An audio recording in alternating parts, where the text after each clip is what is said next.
What's up, everybody? Today we're going to talk about the not so glamorous side of emotional mastery. Hi, my name is Michael Johnson. I'm a ballroom dance professional, a life coach, and a peak performance expert. I'm part of a group of motivated people who are dedicated to attaining emotional mastery and unlocking our full potential.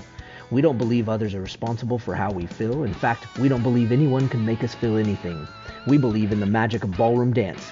It has taught us how to improve our bodies, challenge our minds, and inspire our souls. And in return, I want to share those lessons with the world. We are lifers, and this is Magic for Life. What's up, lifers? Michael Johnson here with the Magic for Life podcast. I'm so glad you joined me today. And today I wanted to chat with you a little bit about the glamorous emotional mastery, or not so glamorous, as it were. You know, oftentimes working with all the peak performers that I do, and especially working with ballroom dancers in specific, you know, so much of our sport is about the glam. It's about the dresses and the rhinestones and the fancy makeup and hair. And you go out to a ballroom comp, and if you haven't been, it's a ton of fun. You should go check it out. They're all over the place, all over the world, actually. But if you go, they're very interesting, right? Because it's like a track meet, but all dressed up. And there's a lot of glamour. There's a lot of rhinestones and pretty people and a whole lot of glam walking around the room, whether it be the ones competing on the floor or whether it be the ones that are watching and everybody hanging out. And in this, in some cases, a facade of a glamorous industry. But in order to get to that point, there's so much going on behind the scenes. There's so much blood, sweat, and tears happening, as in every sport. It doesn't matter what it is you're doing, and or even business. I mean, you talk to any marketer, and the blood, sweat, and tears that goes in behind the marketing is ridiculous. So whatever industry you're in, whether it be the arts or whether it be business, there is a whole lot that goes on behind the scenes that isn't glamorous. I call it being in the trenches. And while you're going through that and being in the trenches, whether it's ballroom or whether it's jazz or ballet or whether it's softball or football, it doesn't really make a difference. There's a whole lot that has to go into controlling your emotions. And I think a lot of people get it mixed up. When we talk about peak performance and we talk about emotional mastery, it sounds so glamorous and like I'm going to learn after going to the mountains of the Himalayas and working with the monks on how to control my emotions forever, and I'll be the master of my emotions. Well, guys, it's not that. It's a process. It's something you practice on a regular basis, and it is something you are going to succeed at, but oftentimes it's going to be something you fail at. I think the hardest part isn't so much succeeding, and it's certainly easy to fail. So what is the hardest part? Well, I think the hardest part is when you failed and when things don't go well, that you actually can recover and think about what actually happened, get in the way of your patterns, interrupt those patterns, your primary questions. What does this mean? What am I going to do about it? We know those are our primary questions. And how can you interrupt those patterns after you failed and then go back and do something different? See, if you make a choice emotionally that isn't serving you, so many of us continue to relive that choice over and over again, even if we know it's wrong. Now, why would we do that? Well, we have all sorts of reasons. Sometimes we're stubborn. Sometimes we just don't want to be wrong. Sometimes we want to be the older person in the situation and say, well, I'm right and everybody else is wrong, so everybody else should, adapt to me. But this is part of our emotional mastery. See, everything we do is so that we can feel some way. That's what we're here for. We're here to experience emotion. We're here to experience life and the state of emotions that we can go through.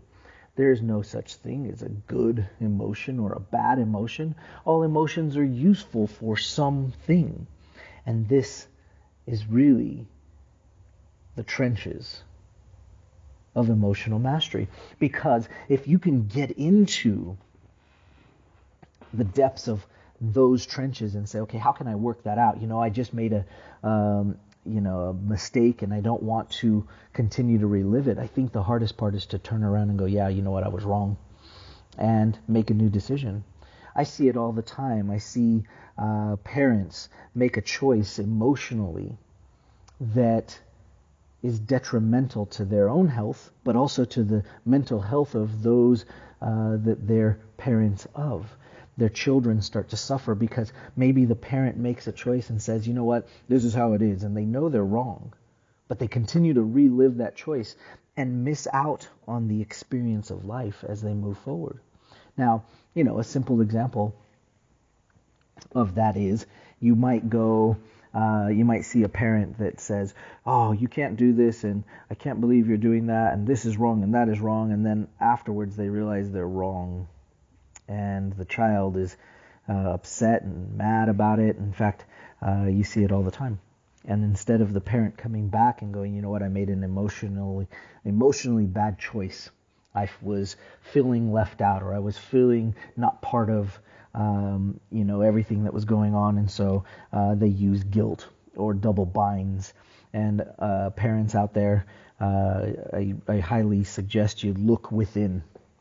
Because as a parent, it's sort of like a built-in challenge or problem for you if you have children, that you tend to want to double bind them. Now, what's that mean? That means that no matter what your child does, they are going to lose. They're going to lose the emotional game that you're playing with them, because no matter what they choose, one way or the other, they're hosed.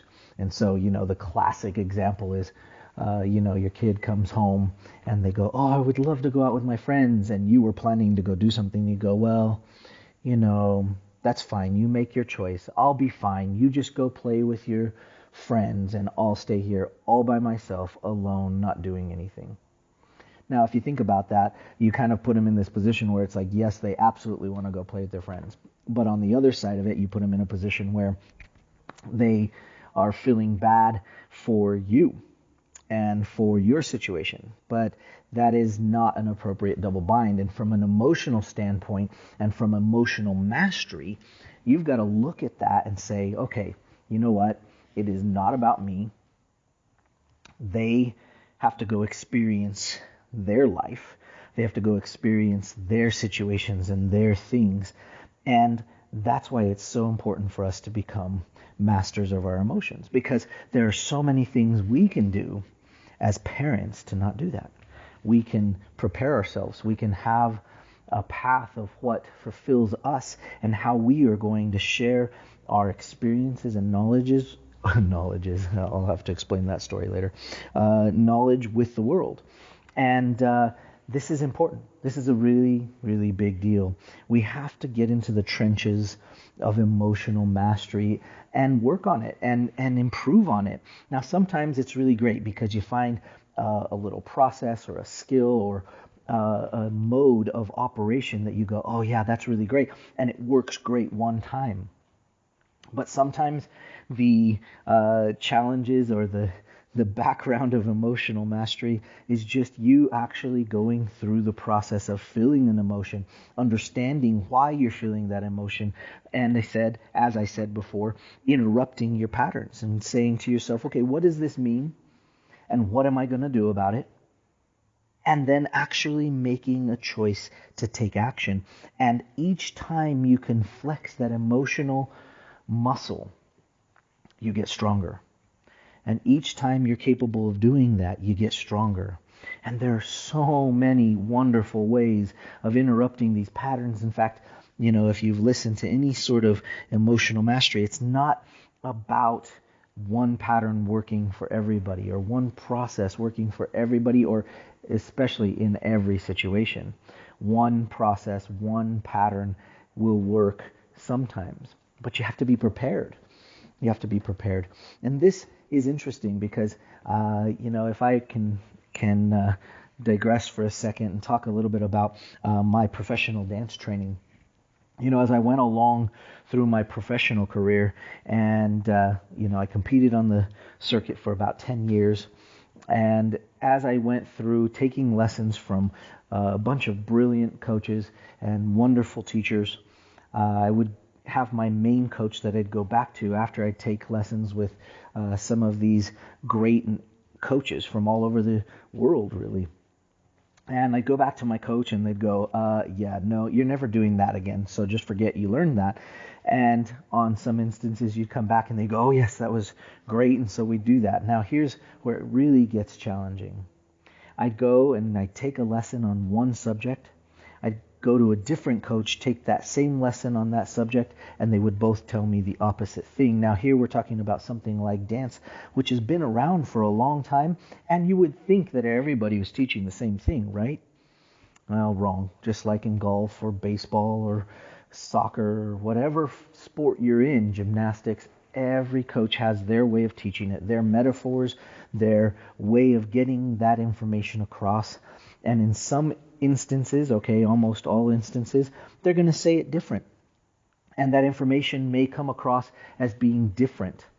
And so you go back to your main coach, the person that's sort of running your ship and captaining your ship, and you say, what do I do? And they go, wow, well, don't do this one and do this one, right? And they help you sort it out, thank goodness. But during that time of taking lessons and coaching with multiple people, you have this incredibly challenging path of figuring out which one you're going to do. And you don't want to offend one coach, you don't want to offend your main coach, you don't want to offend anybody in the process, but you also want to get it right. And yet there are so many paths to get it right. Emotionally, I can tell you from experiencing it, this is super draining. This is super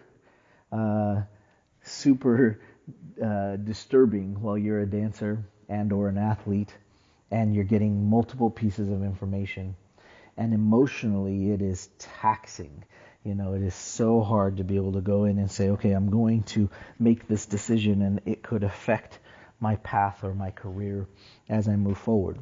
If you look at recently, Tiger Woods won the Masters again after an 11-year hiatus of lots of things. He had challenges in his life.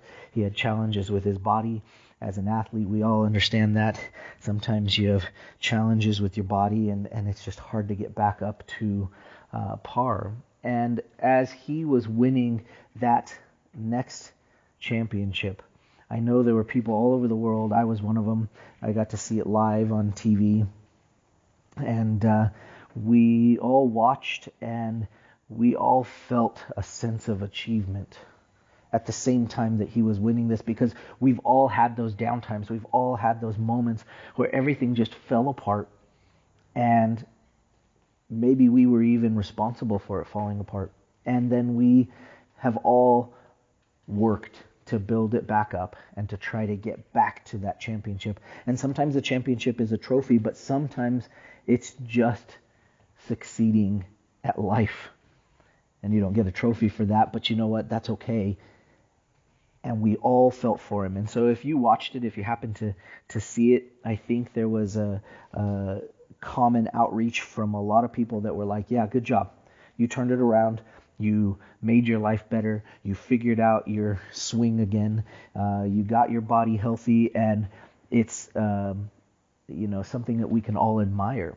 And along that path, that emotional mastery that he had to learn and go through, I'm sure was challenging. And the trenches that he had to dig out of from an emotional standpoint, I'm sure were numerous, and I'm sure it was a difficult task, but he did it. And that's, I think, what we all admire and what we look at and say, wow, that's something I hope I have the strength to do. And so for those of you out there that thought that, this idea of emotional mastery was glamorous, well, it's not glamorous, it's necessary.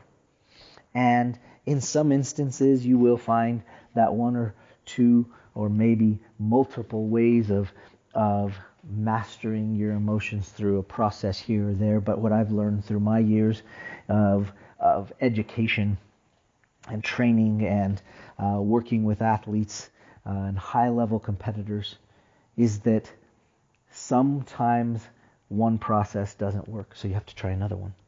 And the ideas and the principles behind emotional mastery are there, and we can utilize those principles, and then we can find a way to make the emotions be under your control instead of at a whim.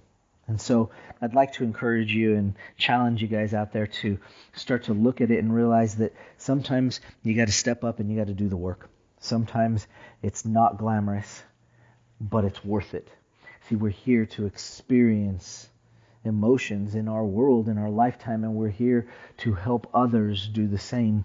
And there is no doubt that if you can learn to master your emotions, you're one step closer to helping those around you to master theirs. And mastery is interesting because if you ever ask a master if they've mastered something, they'll always say, no, I haven't mastered it yet. And yet they may be ages and eons ahead of you in their process to mastery. And that's the goal, right? We want to keep improving, constant improvement every single day, and be able to start that process now is so important. So anyway, I hope you enjoyed today's podcast. And as usual, if you feel like it's helped you or if you know somebody it will help, please share it with them. You can take a screenshot of the podcast wherever you listen to it. Maybe share it on your Instagram or Facebook or wherever it is that you use your social media. We'd certainly love to get this message out to other people. And take a quick second to put a comment if you like today's podcast and let us know. Love to hear from you. But we'll see you on the next podcast. Take care. Are you loving Majic for Life? Please like and share our podcast on iTunes or wherever you listen to your podcasts. Want more Majic for your life?